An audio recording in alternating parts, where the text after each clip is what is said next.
Let's dig into it and start with left ventricular hypertrophy and how to identify that and diagnose that on the 12 lead. What causes left ventricular hypertrophy? Well, this is an outflow problem. There's a lot of pressure overloaded in the left ventricle, so the left ventricle itself has to pump harder. When it has to pump harder, it gains more muscle, right? When you go to the gym and you pick things up and put them down over and over and over again, you're going to build more muscle because that muscle is having to do more work. So with this pressure overload, this outflow problem, your left ventricle is having to do more work and is having to pump harder against a greater resistance. So common causes of LVH, high blood pressure is the most common cause. So if you've got chronic high blood pressure, you're going to develop left ventricular hypertrophy. Also, valvular problems, aortic valves and mitral valves. They're on that left side. And if you've got a problem with those, you're going to eventually develop LVH. With these problems with high blood pressure, with aortic valve stenosis, just kind of a thick, hardened, stiff aortic valve, left ventricle has to work harder, and when it works harder, it becomes larger. And it becomes larger because it has to be stronger to pump out the same amount of blood. It's trying to maintain stroke volume is what it is. So we're trying to maintain cardiac output, and in this case, we're trying to your heart itself is trying to maintain the stroke volume part of that cardiac output equation. We'll get to some actual 12 leads here in a minute, but what are we going to find on our EKG? Well, your left ventricle is larger. There's more muscle. There's more mass. There are more cells. So if there are more cells, there's more muscle there. There are going to be more action potentials. There's going to be more vectors. So what that's going to cause is a larger kind of summed vector. So we're going to see these huge amplitude QRS complexes in some leads. LVH is going to jump out at you. It's going to jump off the page. You can see left ventricular hypertrophy from 3 ambulances away. So we're going to have these really big, kind of exaggerated amplitude complexes. And where we're going to look first is going to be in our precordial leads, our V1 through V6. There are a lot of criteria for left ventricular hypertrophy. We're going to talk about 5 of those, 5 main criteria. The good news is, if you have just one, you don't have to go through all 5. You just have one, then we can make an LVH diagnosis and call it a day. So we're going to start with the most sensitive criterion and the most common criterion, and then kind of move on from there. But there are 5 of them. If you have just one of them, then we can call LVH. And like I said, left ventricular hypertrophy is going to jump off the page at you. So most of the time, I'd say 95% of the time, pretty hard to miss LVH. Sometimes there's as we get deeper into those criteria, there's a little kind of one here, one there that might not, it's not going to jump out at you. You kind of have to pay attention to, but otherwise, left ventricular hypertrophy is really going to jump out at you. Primary criteria here. This is one that we're going to start with, and this is the jumper. And this is the criteria with the strongest correlation for left ventricular hypertrophy on the EKG. So this is where we're going to start, and then we'll move on from there. But first, I look at V1 and V2, and I take my deepest S wave. I take the most negative of V1 or V2, and I measure that. I take the deepest amplitude, and I measure the negativity only.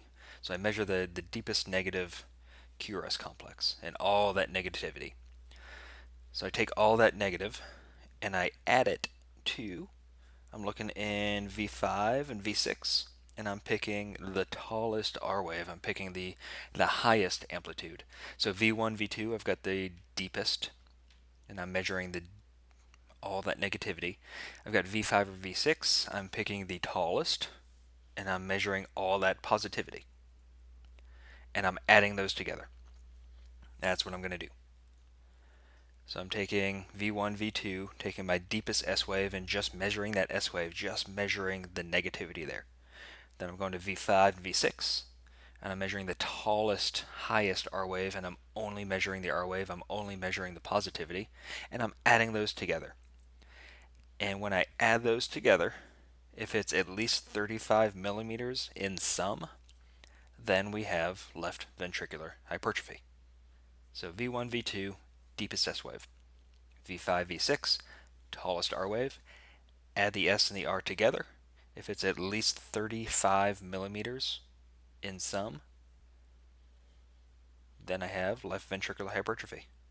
And I don't need to go down all those other criteria. I can stop right here. So I'm looking at V1, V2, picking my deepest S wave. I'm taking my calipers and I'm measuring that S wave. I'm just measuring the negativity because you've all bought calipers by now, right? You all have. No, you haven't bought calipers yet. You should. Go do it. You don't want to hear me doing this again, over and over again. Just go buy calipers. They're like $8. I looked today. They're $8 on Amazon. Just go buy a pair. So we're adding this. Then I can take my calipers.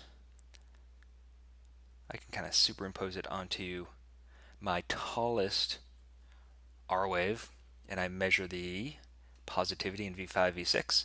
And here we're just extending our calipers all the way up, and then we can measure that if it's at least 35 millimeters. We have LVH, but the sum is what's important. The proportion is not.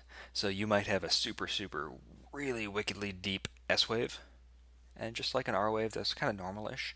But if they still add together, greater than or equal to 35 millimeters, we still have LVH. So the sum of the two is what's important, not so much the proportion of the R wave or that S wave. So these are your primary criteria. So I'm looking at the S wave in lead 1, or excuse me, V1, V2, looking at the R wave in V5, V6, picking the deepest, picking the tallest, measuring both, adding them together. If it's 35 millimeters or greater, we have left ventricular hypertrophy. That's our primary criteria. We have that, we can stop, no need to go on. That's the first thing we're going to look at. If it doesn't meet that criterion, we can move on into our secondary criteria.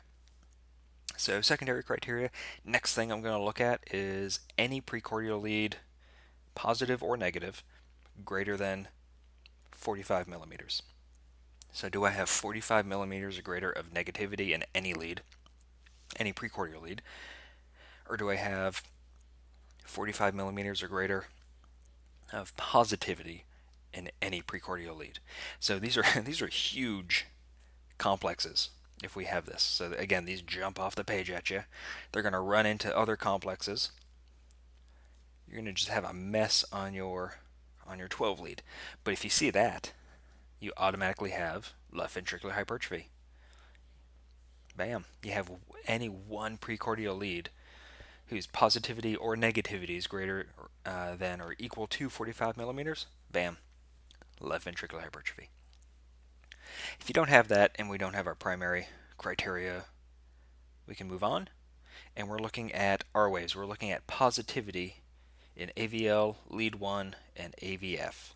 So I'm switching over from our precordials over to our limb leads. And if AVL is 11 millimeters or greater, LVH. Or if lead 1 is 12 millimeters or greater, LVH. Or if AVF is 20 millimeters or greater, and this is all positivity, all R wave, all positivity. If AVF is 20 millimeters or greater, you got LVH. So I'm looking at my precordial leads first. If I don't see anything there, then I'm shifting over to a few of my limb leads, AVL, lead 1, AVF, and saying, are those a little bit tall?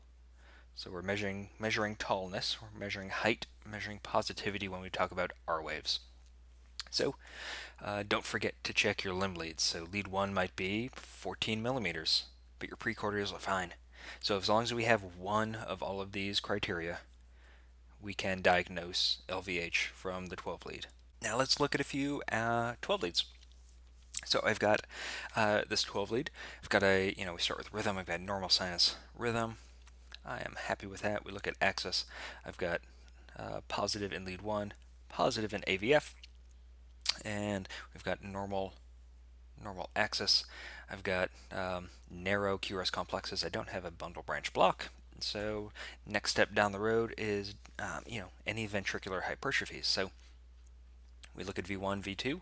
Let's take the deepest S wave in V1, V2. We've chosen V2 as the deepest. We're looking at V5, V6. Choose the tallest R wave. We've chosen V5. We're going to measure both. I've got 25 millimeters here in V2. I've got 13.5 millimeters here in V5. If we add that together, we got 38.5 millimeters. That is 35 millimeters or greater. So we can call LVH. We can call left ventricular hypertrophy on this 12 lead. On the second 12 lead, oh, holy crap, this like jumps out at you, doesn't it? We have in their precordials, again, we're looking here first. Our precordial leads are just like overrunning each other. Our QRS complexes are just like running into each other. I mean, that's just going to scream left ventricular hypertrophy at you.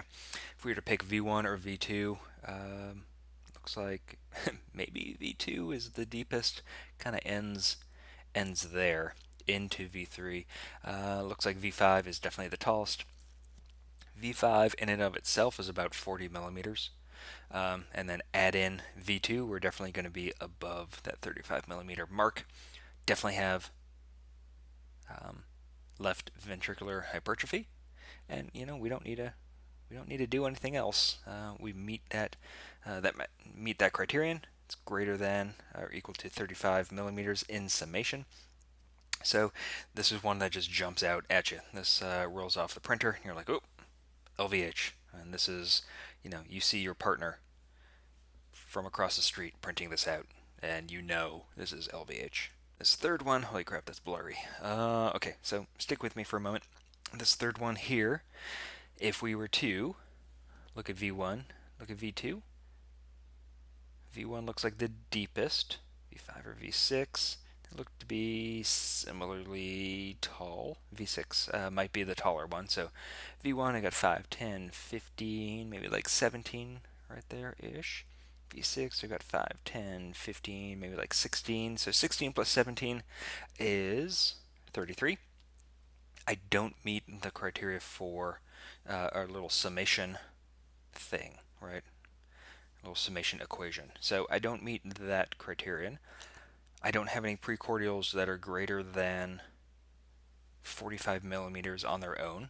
So I'm going to move on to my limb leads. And here, let's go back a little bit. Whoop. AVL, if it's greater than 11, lead 1 greater than 12, AVF more than 20. So AVL is it greater than 11? So 5, 10. Yeah, it's like right at like 12 or 13. Looks like left ventricular hypertrophy there. Lead 1, again, we're just looking at positivity. We're just looking at the R wave.